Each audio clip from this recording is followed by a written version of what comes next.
it's with great pleasure that I introduce my friend Philip Spencer, who has been very influential in my own understanding of anti-Semitism. He is now Emeritus Professor of Holocaust and Genocide Studies at Kingston University and visiting professor in politics at Birkbeck, London, where he's also an associate of the Pearce Institute for the Study of Anti-Semitism. He's the author of a very interesting book, Anti-Semitism and the Left, The Return of the Jewish Question, together with late Robert Fine. He's also the author of Genocide since 1945 with Routledge, 2012, Nationalism, a Critical Introduction, Sage 2002, and Nations and Nationalism with Edinburgh University Press 2006, both with Howard Wallman. Please join me in welcoming Philip Spencer.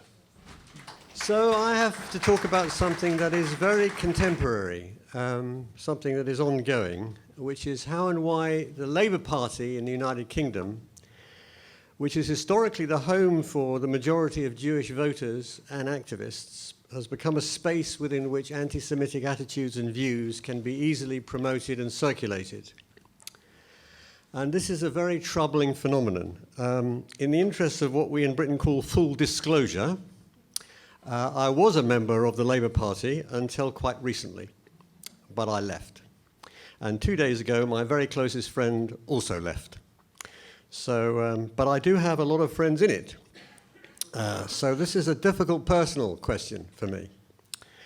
So I want to try and think about this with you and what it means both for the United Kingdom and the left and possibly more globally. How did we get here? Well, we got here primarily because of the election of Jeremy Corbyn to the leadership of the Labour Party, which was also a very unexpected event. Unexpected to everybody, including to Jeremy Corbyn himself. It happened after the Labour Party had lost 2 elections in a row, but those 2 election defeats followed 3 election victories in a row, which was unprecedented. And those victories were under a very controversial figure, Tony Blair. But the electoral defeats were against the backdrop of kind of despair, really, which was the Conservative government had been elected twice and pursued a vigorous neoliberal policy, austerity policy, which led to a widening of inequality in the country and an attack on the welfare state. So the election of Corbyn was a kind of act of defiance, really, by many people. And I speak here from personal communications. People told me that they voted for Corbyn not because they thought he was any good, because they were just fed up. And it was an act of defiance. If we're going to lose, and we're going to lose, and we keep losing, let's have somebody we agree with instead of somebody we don't really like very much. So it was a very odd mood. But it was facilitated by an extraordinary decision, which I've been pondering of late, what the meaning of this is, more deeply. And that was a decision by the previous Labour Party leader who just resigned to open up the election of a leader to people who weren't members of the Labour Party. You could spend £3 and become a member of the Labour Party to vote for the new leader. You didn't have to have been a member of the Labour Party, and you could leave the Labour Party afterwards, but you could elect the new leader. This was completely new. So it meant that lots of people suddenly spent £3, and I met a lot of people, and I come myself from a far-left background, who said, this is great, we can spend £3 and we can elect a leader of the new Labour Party. So who were these people? Well, they were a coalition, really, of 2 groups, to simplify. One were ex-radicals who'd spent their lifetime achieving nothing. This includes me, by the way. And young people who are very idealistic but extremely naive. The older people, I think, their politics are best described by the Duc de la Rochefoucauld in the 18th century as people who'd learnt nothing and forgotten nothing. It applied to the Bourbons, but I think it applies very well to this group of people. They have deep resentments, but have really learned nothing about why things didn't work out very well. The young people, on the other hand, are a very different group. But the coalition wasn't completely new. It had already developed during the Stop the War movement against the Iraq War in the United Kingdom, whose success, just like Corbyn's success, was also a great surprise to people. So we have to think a little bit about the politics of this coalition. And I would describe it as a mix of things. It has, on the one hand, a kind of, to use Lenin's expression, a kind of semi-infantile leftism, which means they were unable to credit anybody to the right, particularly Blair, with having achieved anything at all ever. He was a figure of hate, pure and simple. The fact that inequality diminished, the fact the welfare state is... The Iraq War overrode everything. Whatever Blair had done was catastrophic. So there was no serious discussion. And by the way, I was opposed to Blair myself too. So that's one element of it. The second element was anti-imperialism, and particularly anti-Americanism, which was equally unable to credit the West, America, the United Kingdom, Europe, with anything positive at all. And nesting inside that anti-imperialism, anti-Americanism was a vitriolic anti-Zionism, which saw Israel only through the prism of anti-imperialism and anti-Americanism, and indeed still argues, that Israel is a creation of the West. So I have a little anecdote for you here. A few years ago, I was teaching a course on genocide, which is something I've written a book about, and I was introducing the course. It was actually in Italy, by the way, but I had the same experience in the UK. And I said to the students, well, I'm going to teach you about genocide. We're going to talk about the Holocaust. We'll talk about Rwanda. We'll talk about Yugoslavia. And the student said to me, what about Israel? So I said, what do you mean? And they said, Israel, genocide. I said, okay, fine. We'll teach the course for a few days, and then it was a week course, and then you can tell me at the end where you see the relevance of the concept of genocide to Israel. So they're a very good group, and at the end of it I said, so tell me, what do you think? And they said, well, Israel's a creation of the West. And I said, when you say it's a creation of the West, what do you mean? And they said, Britain. And I said, what do you mean, Britain? And they said, Britain created Israel. And I said, when? 1948. So I said, well, I think you'll find that's not quite right. Actually, Britain didn't vote for a state of Israel in 1948. Oh. America. I said, well, yes, sort of. Go on. France. Yes, okay. Go on. Okay. I said, well, let me let you into a secret. If it hadn't been for arms from the Soviet Union via Czechoslovakia, Israel would never have come into existence. That can't be true, I was told. You're making it up. I said, well, anyway. So, the idea that Israel is a creation of the West is axiomatic in that worldview. But part of that worldview is a highly selective and reductive form of anti-racism. And I'm very interested in the discussion we just had about racism. I have a slightly different take on it, and I'm sure it'll open up a discussion.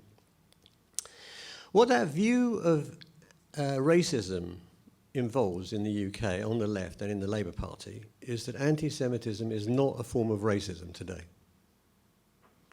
Or it's not a significant form of racism anyway. And the reason it isn't a significant form of racism is that it can't be, because the only significant form of racism is anti-black racism. So in the United Kingdom, the conception of racism is located within an anti-imperialist frame of reference, in which, because of the British Empire and colony, there is racism, which there certainly is, and I've been active in anti-racist politics all my life, against black people and against people from the Indian subcontinent, but not against Jews.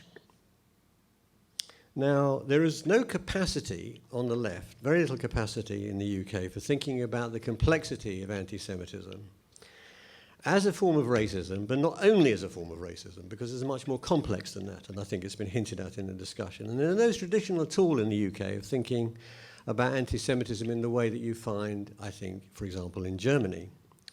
And seeing anti-Semitism as a very profound but complex phenomenon, which has to be understood in relation to society as a whole, and which became genocidal.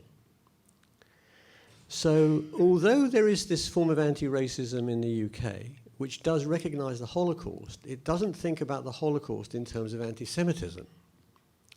It sees racism as a universal problem, but primarily anti-black, and downplays what happened to the Jews in the Holocaust because they were Jews. And it generates a form of understanding of oppression, and of genocide in particular, in which Jews somehow get disappeared. And the corollary of that is that it didn't accept, and doesn't accept, especially now, that the state of Israel was a necessity for Jews because of the Holocaust. Because after the Holocaust, in this way of thinking, anti-Semitism is over. It's finished. It's never going to happen again. And it doesn't exist anymore. In fact, Jews have become white. Jews have become a privileged group. Which means that not only does anti-Semitism not exist, but that Israel wasn't necessary, and in fact, it turns it on its head.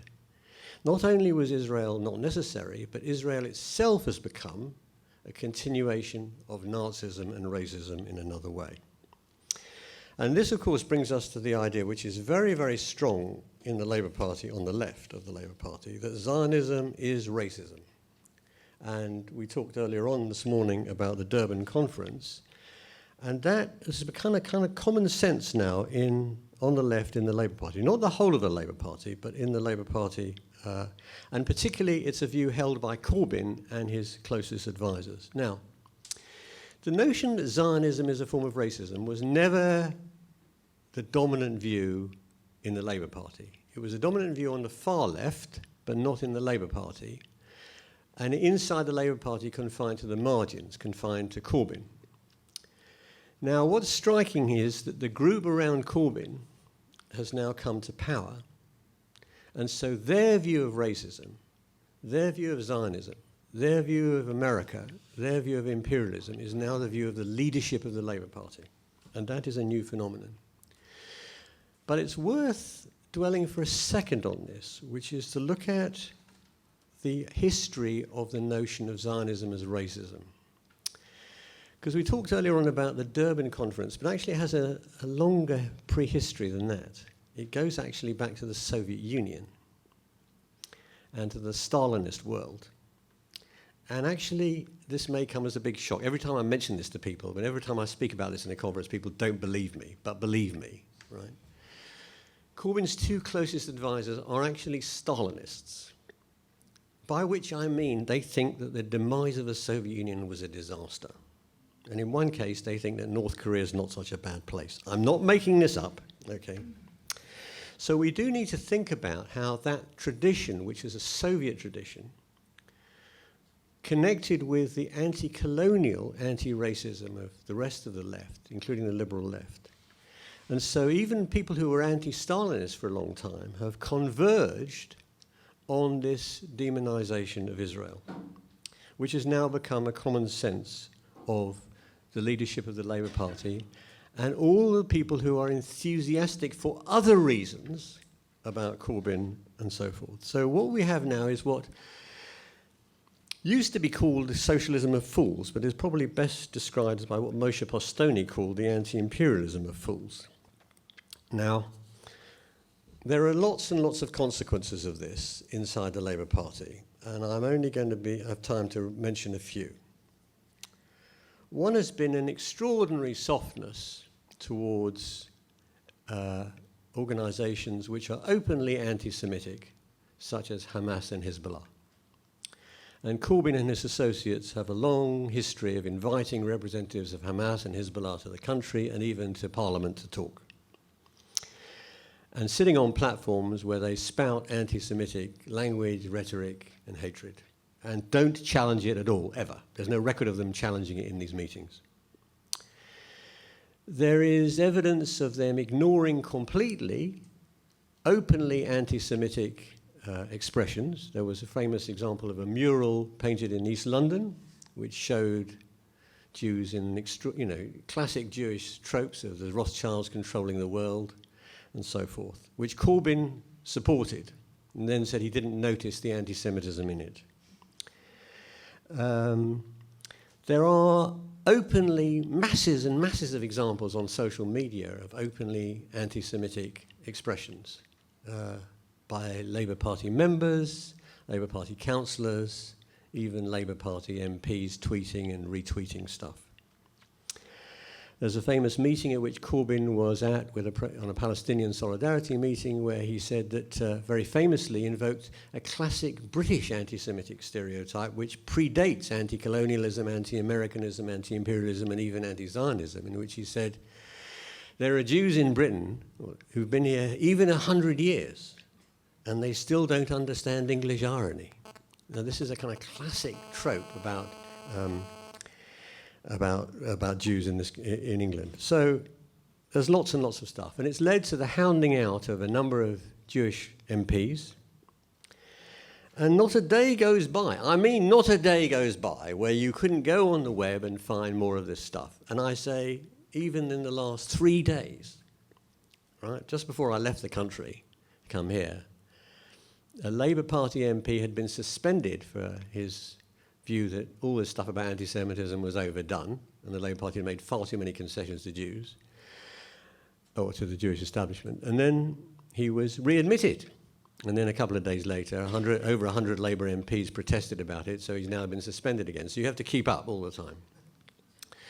So my point about the fact that it's every day is that it's systematic and repeated.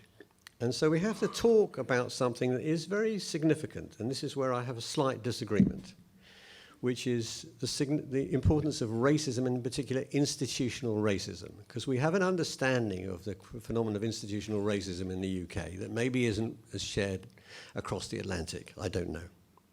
It derives from a famous case in the 1980s, which led to a major inquiry by a justice called Macpherson, led to the Macpherson report on institutional racism in the police force. And the definition of institutional racism, according to Macpherson, which has been adopted, and particularly enthusiastically by the left, is as follows. Institutional racism is the collective failure of an organisation to provide an appropriate and professional service to people because of their colour, cultural, ethnic origin.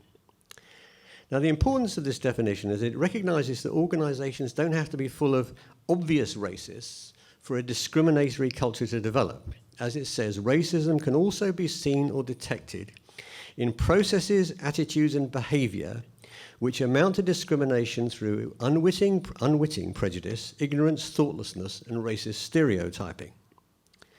And this has led people to argue that the Labour Party has become, according to the Macpherson definition, an institutionally racist organisation. And an organisation that was set up by the Labour Party when Blair was Prime Minister, called the Equality and Human Rights Commission, has now decided to investigate the Labour Party for institutional racism. Now, the Equality and Human Rights Commission has only ever previously investigated a political organisation for racism on the far right. That tells you the nature of the issue. Now, I don't know what the findings of the Equality and Human Rights Commission are going to be, but the very fact that it has decided to take the case up and investigate the Labour Party is a stunning political development. And I think something is about to shift. I hope. I don't know. And I think you can see this in the debate that took place last year. And again, I want to touch upon something that was mentioned earlier on, which was the International Holocaust Remembrance Alliance of definition of anti-Semitism, the IRA definition, because there was a debate inside the Labour Party about this definition last year. Now, I won't go into too much detail, except to say that the definition of anti-Semitism has been extremely widely adopted in the United Kingdom and indeed across Europe, including by the police force, the Crown Prosecution Service, the Scottish Government, the Welsh Government, and Labour Party councils. Right? So the idea was the Labour Party as a whole would now adopt this definition, since Labour councils had adopted it, and the government had adopted it, and everybody else seemed to have adopted it.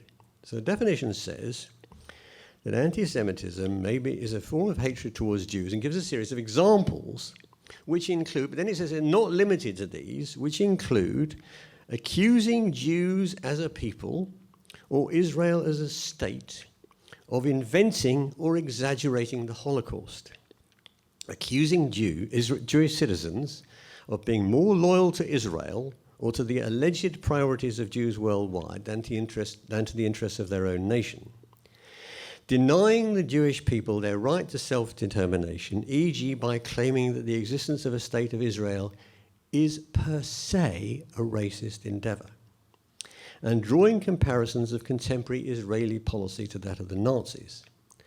But it says, criticism of Israel similar to that levelled against any other country cannot be considered as anti-Semitic. And Corbyn and his supporters tried to stop the Labour Party adopting this definition. So it turned out that Corbyn and his committed supporters do in fact think that Jews exaggerate the Holocaust. They do think that Jews place a particularist loyalty to Israel above the interests of their own nation. They do think that Jews do not have a right to self-determination because they do not form a nation. And they then think it's quite reasonable to compare the Israeli state to the Nazis and to see Zionism as the worst kind of racism, an ideology which has not only led to the appalling crime of apartheid, which is after all now designated as a crime against humanity, but even to genocide, which of course was committed against Jews. So, we are in an extraordinary situation. Now, it turned, in the end, last summer, after a furious row, the Labour Party did adopt this definition over Corbyn's wishes. So I think if you have the definition being adopted, and you have the Equalities and Human Rights Commission investigating, there clearly is a significant fight back taking place, which wasn't the case a year ago, where it seemed, such an overwhelming tide. But I think we are obviously in a very serious terrain, and now I want to slightly widen the frame of reference to beyond the Labour Party and beyond the United Kingdom, in the spirit of what this conference is about. Because it seems to me that if the Holocaust can get inverted like this, if the gravest charge of all, and it is the gravest charge of all, to accuse a state of being an apartheid state, of committing crimes against humanity, of committing genocide. These are the top crimes in the world. The International Criminal Court puts genocide number one, right? The International Criminal Tribunal for Yugoslavia and Rwanda put genocide number one. The Genocide Convention was developed in 1948, 24 hours before the Universal Declaration of Human Rights. These are not trivial crimes. They are the number one crimes. So to accuse a state, and only one state, because that's the situation, of these crimes, puts us in new terrain. So it seems to me whatever the contingent, conjunctural reasons, which I began with, hatred of Blair, electoral defeats, stop the war, right? Whatever those particular conjunctural explanations one would offer, and they're very important ones, clearly, otherwise I wouldn't have wasted your time on them, right? There's something more profound taking place, which has a significance that goes beyond the British context and the Labour Party. It seems to me that we're in a different moment, a different era, in which the Jewish question, again, has returned. And I'm going to very kindly refer to the book I wrote with my late friend Robert Fine on this. So the Jewish question has become part of the common sense of a significant section of the left. So we're used to anti-Semitism on the right, but we now have anti-Semitism on the left. And I want to make both a distinction between the two and then suggest some openings, if not convergence. So this relates to the very first discussion that Alvin provoked about where anti-Semitism is coming from. Anti-Semitism on the right, we all know about. And the reason we know about it is that anti-Semites on the right say they're anti-Semites. They don't say, I'm not an anti-Semite. They say, I hate Jews, I want to kill them. Right? Anti-Semites on the left don't say that. They say, we're not anti-Semites. We can't be anti-Semites. It was mentioned earlier on, we can't be anti-Semites because we're on the left, because we're anti-racists. So you have a form of anti-Semitism which is distinct to the left, and it's different to that of the right. That's my first point. Now, why is it different? It's different because if you trace the history of modern anti-Semitism, and I'm not talking about eternal invariant anti-Semitism, I'm talking about modern anti-Semitism since the 18th century, the modern world. Anti-Semitism on the right is about, it's a mistake giving Jews rights. It's a mistake emancipating Jews. Everything that's gone wrong is because of the Jews. They brought in democracy, liberalism, socialism, communism, you name it. Modernity, capitalism, everything. Right? And we hate them. We've got to get rid of them. So we can go back to an earlier state of affairs. Anti-Semitism on the left is not about emancipation being a mistake. Anti-Semitism on the left is about Jews failing the test of emancipation.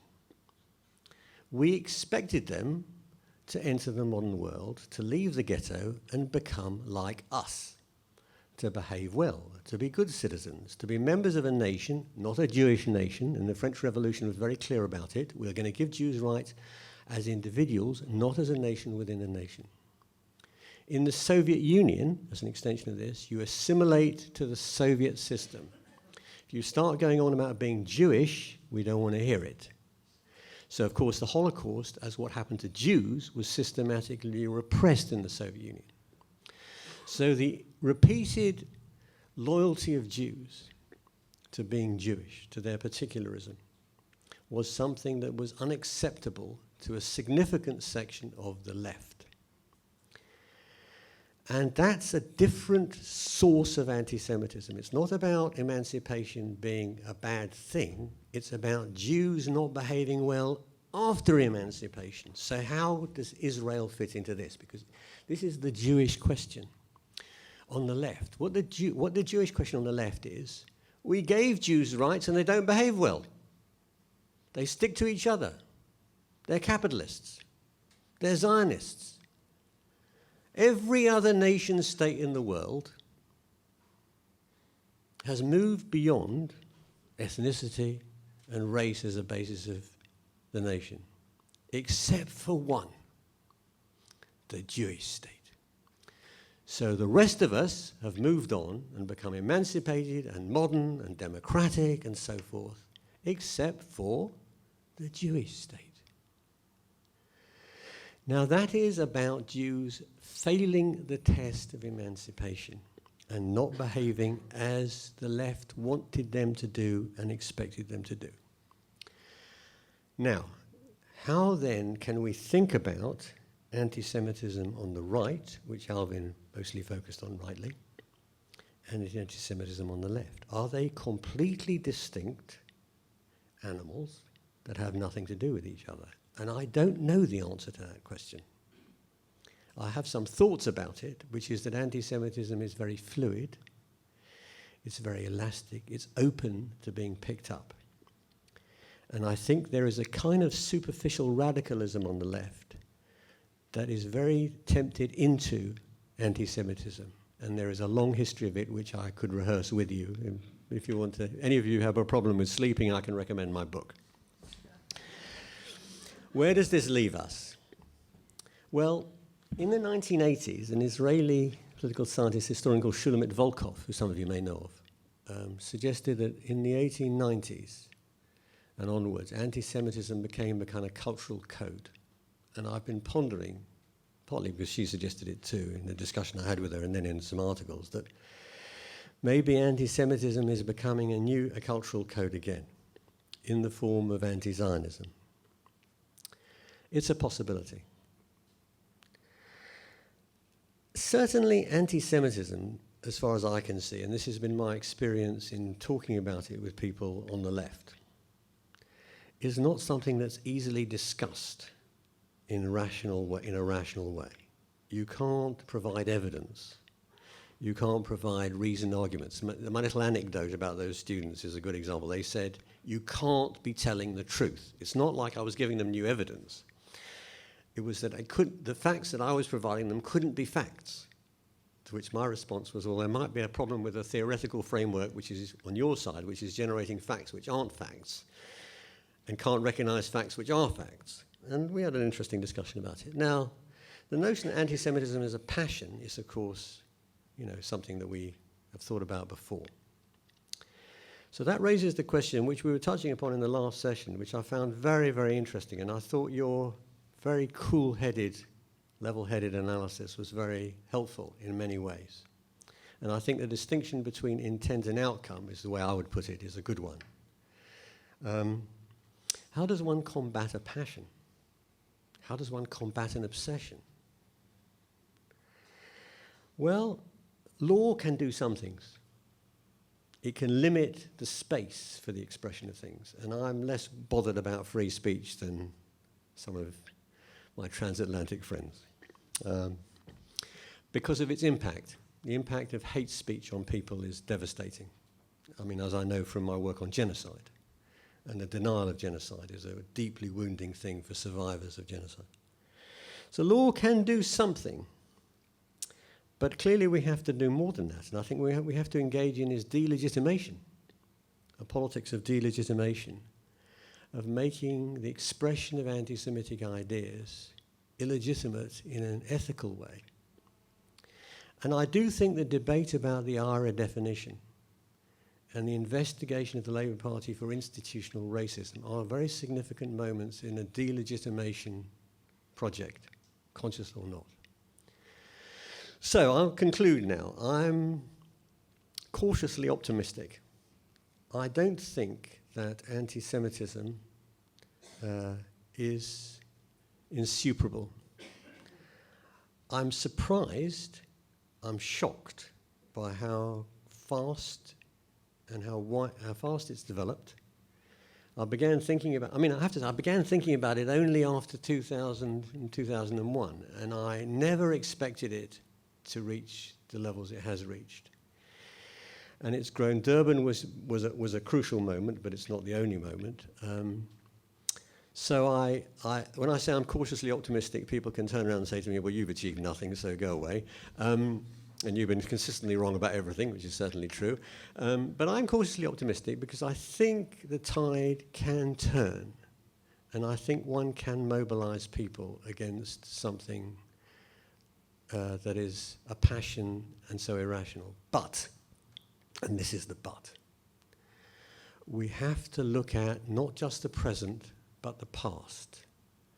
And for those of us on the left, and I've no idea who I'm talking to here, but I regard myself still as absolutely on the left, we have to look at our own history and understand the moments and periods in which the left has colluded with, facilitated, and condoned anti-Semitism. And that's a long tradition. It's not the only tradition, but it's there. So I think we need to bring the past and the present together. And in fighting anti-Semitism, we need all the resources we have at our disposal. Thank you.